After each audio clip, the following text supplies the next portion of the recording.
मित्रांनो, बायको प्रियकरासोबत वारंवार पळून जायची म्हणून नवऱ्यानं घटस्फोट घेतला आणि चक्क दुग्ध स्नान करून अनोखं सेलिब्रेशन केलं। हे वाचून तुमच्यासमोर एखाद्या चित्रपटाचा सीन आला असेल, पण हे खरं आहे मित्रांनो। नेमकं प्रकरण काय आहे? दुधाने आंघोळ करणाऱ्या व्यक्तीचं नाव काय? बायकोसोबत काडीमोड घेतल्यानंतर तो एवढा आनंदी का झाला हे जाणून घेऊया। मित्रांनो, आसाममधील नलबारी जिल्ह्यातील ही घटना आहे। मानिक अली असं या व्यक्तीचं नाव असून तो सध्या खूप आनंदी आहे। मी मुक्त झालोय असं म्हणून तो आनंदी असल्याचे म्हणत आहे। आता या घटनेचा व्हिडिओ सोशल मीडियावर व्हायरल झाला असून शेवटी आपल्याला स्वातंत्र्य मिळालं असं सांगत मानिकनं वेगळ्या आणि हटके पद्धतीनं आनंद साजरा करण्याचा निर्णय घेतला आहे। वारंवार पळून जाणाऱ्या बायकोमुळे मानिक अली खूप त्रस्त झाला होता। त्यानं अखेर बायकोला घटस्फोट दिला।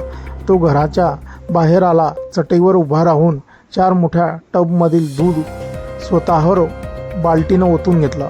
आपण घटस्फोट साजरा करतोय, आजपासून मी मोकळा झालो आहे अशा मोठ्या आवाजात जाहीरही केलं। या सगळ्या उत्सवाचं त्यानं मोबाईलमध्ये चित्रीकरण केलं आहे। आता मानिकचा हाच व्हिडिओ सोशल मीडियावर व्हायरल झाला असून जोरदार चर्चा सुरू आहे। मानिकच्या अनोख्या सेलिब्रेशनचा व्हिडिओ पाहून नेटिझन वेगवेगळ्या प्रतिक्रिया देत आहेत। घराबाहेर दुधाने भरलेल्या बालट्या मानिक अंगावर ओतून घेताना व्हिडिओमध्ये दिसत आहे।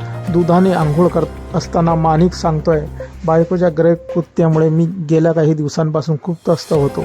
केवळ कुटुंबामुळे मी शांत होतो। वकिलाने घटस्फोटाची प्रोसेस पूर्ण केली आहे। आता मी मोकळा झालो आहे। त्याचंच हे सेलिब्रेशन आहे। मित्रांनो, आपल्या काही प्रतिक्रिया असतील या अनोख्या सेलिब्रेशनबद्दल तर आपण कमेंट बॉक्समध्ये देऊ शकतात। व्हिडिओ आवडल्यास व्हिडिओला लाईक, जे मित्र चॅनलवरती नवीन असतील त्यांनी चॅनलला सबस्क्राईब करून घ्या। मित्रांनो, धन्यवाद।